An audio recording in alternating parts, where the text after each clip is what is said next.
we give politicians too hard a time. What do I mean by that? I mean, that we've sort of come to a conclusion as a nation that they're all crooks, they're in it for themselves, we're terribly cynical about it. And of course, there have been some scandals, and there have been, some MPs, particularly over this whole expensive thing where they misbehaved. But, I've known these people for years. Actually, I think most of them go into it for the right reasons, that they believe in public service. They actually want to make the world a better place. And so I'm not saying I'm going to be soft on them, but what we're going to try and do is we're going to give them a bit of space to at least give them the opportunity to say what they think matters.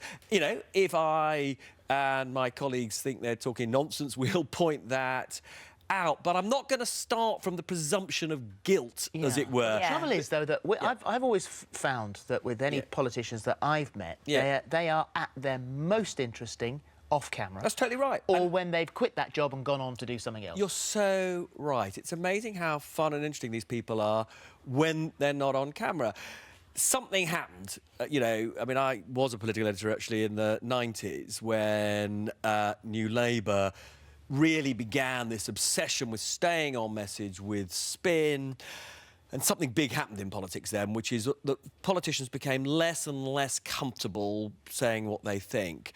And it might have worked for New Labour back then, but it's unquestionably actually turning off British people now. I think one of the reasons people mistrust politicians is because they don't think that they're speaking from the heart, and they don't think that they're actually saying really what matters to them. Well, and I think we've just got to somehow, if we're going to... Because let's be clear, this is about our lives. This is about, making, our public services... these are decisions about, schools, hospitals, whether we stay in or out of Europe. These things really matter to all of us. And if we're going to make rational decisions, we've got to be able to judge these people properly. And that means actually listening to what they've got to say. And also speaking about it in a way that is accessible to the viewer as well, which I think is a big thing. Because I think actually, I think politics, these are all things that affect us. They're key things, they're important. But sometimes you just automatically switch off because it's just two people banging on about something and you just go, oh, I can't hear any more of this. Well, I'm so with you. I mean, somehow or other, I don't know whether I'll succeed or not, but somehow or other I want to get away from these highly technical discussions about, the threshold at which a benefit gets withdrawn into, describing what's going on in a way that people can actually see matters to their lives and is about them. And that is the challenge. I've tried to do... I've been a journalist for 30 years. It's what I've tried to do in all the journalism that I've done. But this is a big new challenge for me because, when I was a newspaper journalist or when I was just doing interviews for the news, you have a limited amount of time. But this is live telly. It's an hour.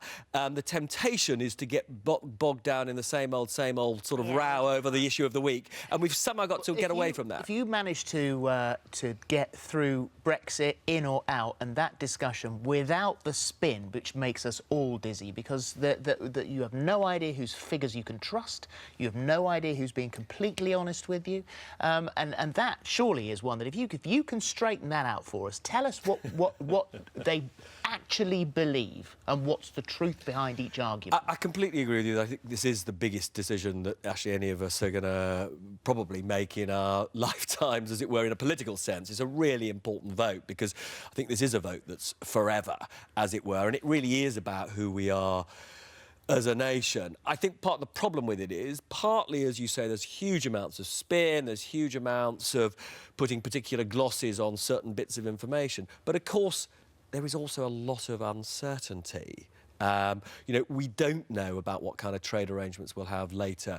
We don't actually know how individual companies will behave in or out, because those are decisions that they will take in the circumstances of the time. And therefore, there is a lot of judgment that has to be used. But actually, it isn't just about uncertainty. There are just some very basic things we've all got to think about, which is what kind of powers do we want our national parliament to have?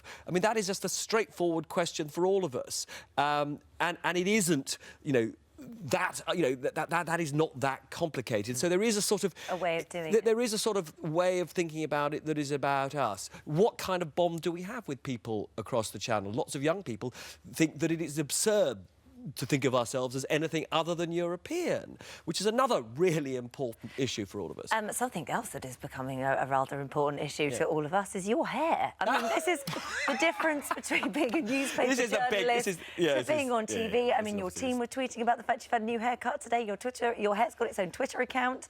I mean, these are the big issues. They are the big issues. I mean, let's be absolutely clear. About a couple of years ago, my hair did seem to take on a career all of its own. It's got its own Twitter account, believe it or don't. And people, I mean, my hair, when it changed, it became a bit longer.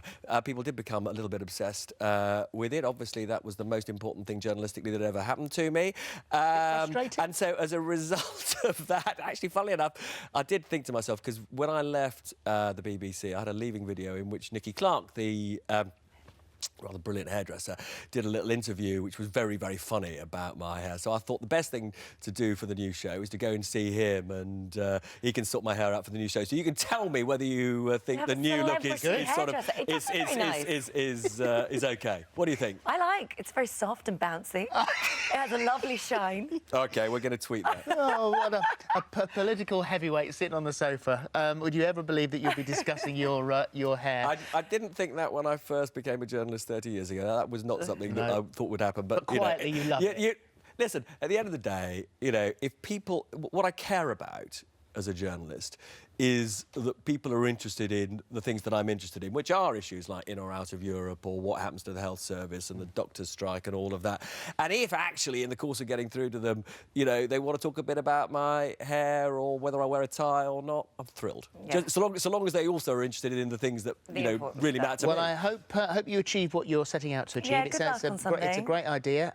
It's Peston on Sunday. It starts this Sunday. It's at 10 on ITV. And thank you very much. Well, thanks for having me. It's a pleasure. It's been a thrill to be here.